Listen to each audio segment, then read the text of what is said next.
Is diversity and pluralism in India under threat due to globalisation?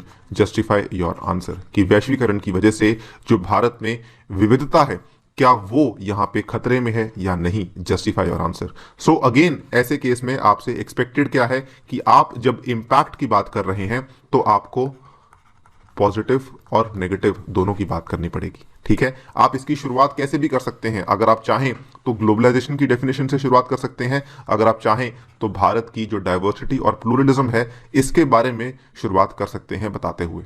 तो दोनों ही तरीके सही हैं। You can either talk about globalisation और you can talk about diversity and pluralism and then अपने answer को justify करना है आपको। तो जब आप अपने आंसर को जस्टिफाई करेंगे तो जस्टिफिकेशन के साथ साथ आपको एग्जाम्पल्स भी देने पड़ते हैं। इन पे हम बात करेंगे। यहां पे देखिए, हमने पहले क्या बताया कि इंडिया एक बहुत ही डाइवर्स और बहुत ही प्लूरल सोसाइटी है। इतनी लैंग्वेजेस हैं हमारे पास, इतने रिलीजियस ग्रुप्स हैं हमारे पास, इतने कास्ट हैं, सब कास्ट हैं, इतने सेक्ट्स हैं हमारे पास, उसके बाद इतने रीजन्स हैं हमारे पास, और जिसमें हमारा जो है भारत की विविधता नजर आती है। लेकिन diversity has been impacted by globalisation in both ways, positive as well as negative. इसके कुछ उदाहरण नेगेटिव में misrepresentation, stereotyping and the risk of loss of cultural and intellectual property rights.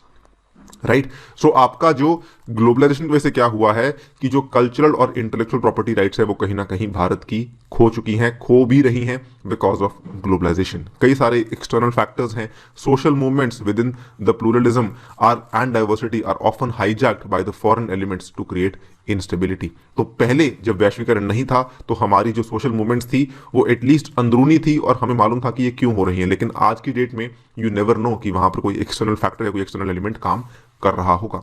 For example जी, ethnic movements हैं जो north east में, they are अक्सर उनको सहयोग मिलता है फॉरेन एजेंसीज, जो कि या तो चाइना से या कभी कभार म्यांमार से उनको हेल्प मिल जाती है।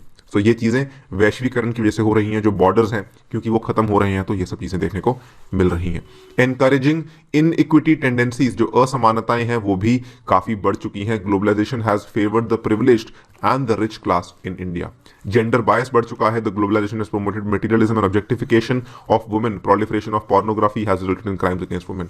ये चीज़ें अगेन ये ग्लोबलाइजेशन का ही एक आउटकम है। सर्वाइवल ऑफ प्रिमिटिव ट्राइब्स के ऊपर काफी दिक्कत आई है बिकॉज कंज्यूमरिज्म बढ़ चुकी है। सो यहां पर आप पॉइंट्स कितने भी दे सकते हैं, बहुत सारे पॉइंट्स हैं, बस आपको क्या समझना है कि 4-5 पॉइंट्स नेगेटिव में, 4-5 पॉइंट्स पॉजिटिव में, एंड आपका आंसर वहां पे खत्म हो जाता है। ये आपके 4-5 पॉइंट्स नेगेटिव में बता दिए, ये आपके 2-3 पॉइंट्स पॉजिटिव में कि ग्लोबलाइजेशन की वजह से काफी सारे जो ग्रुप्स हैं इनको एम्पावरमेंट भी मिली है, इनको सशक्त भी ये होने को मिल पाए हैं। Technological developments can be empowering for various cultures as it allows self-representation and information sharing on a whole new level. जितना भारत ने फेमिनिज्म को लेके आज डिमांड है, जितनी भारत में फेमिनिज्म को लेके आज लोग सामने आ रहे हैं, उतना पहले महिलाएं सामने नहीं आ रही थी। ये कहीं ना कहीं वो बाहर से ही सीखकर हम देखते हैं कि जी हाँ, देखिए उस देश में ऐसा हो रहा है, भारत क्यों नहीं कर सकता। सिमिलरली जॉब क्रिएशन हो रहा है, एफडीआई हुआ। ग्लोबलाइजेशन की वजह से जॉब क्रिएशन आपको हर सेक्टर में देखने को मिलता है। जो सर्विसेज हैं, भारत का मेन स्टे है ऑफ द एक्सपोर्ट्स सेक्टर, जहां पे हम सर्विसेज में इतना आगे बढ़ चुके हैं। Challenges to orthodox regressive socio religious elements, ये भी हम कह सकते हैं बिकॉज ऑफ ग्लोबलाइजेशन देखने को मिलता है। इंटरकास्ट मैरिजेस हुई, उसके बाद इंटरकास्ट डाइनिंग हुई, ये सब चीज़ें भी हमें देखने को मिल रही हैं। Again this is all because of globalisation. So positive and negatives both endless चीज़ें हैं। आप चाहें तो इस पे ऐसे भी लिख सकते हैं। इतना आसान क्वेश्चन है ये, इतना अच्छा क्वेश्चन है ये कि इस पे बहुत सारे पॉइंट्स लिख सकते हैं। Therefore the impact of globalisation over the diversity and pluralism in India has been both good and bad and certainly has not threatened the very existence of the existing diversity. ये आपको बताना है कि impact दोनों हुए हैं। ठीक है, ऐसा नहीं है कि हमारी जो इंडियन डाइवर्सिटी है वो कोई थ्रेट में है बिकॉज ऑफ ग्लोबलाइजेशन। आपको कभी भी एक तरफा स्टैंड नहीं लेना, इस चीज का ध्यान रखना है आपको।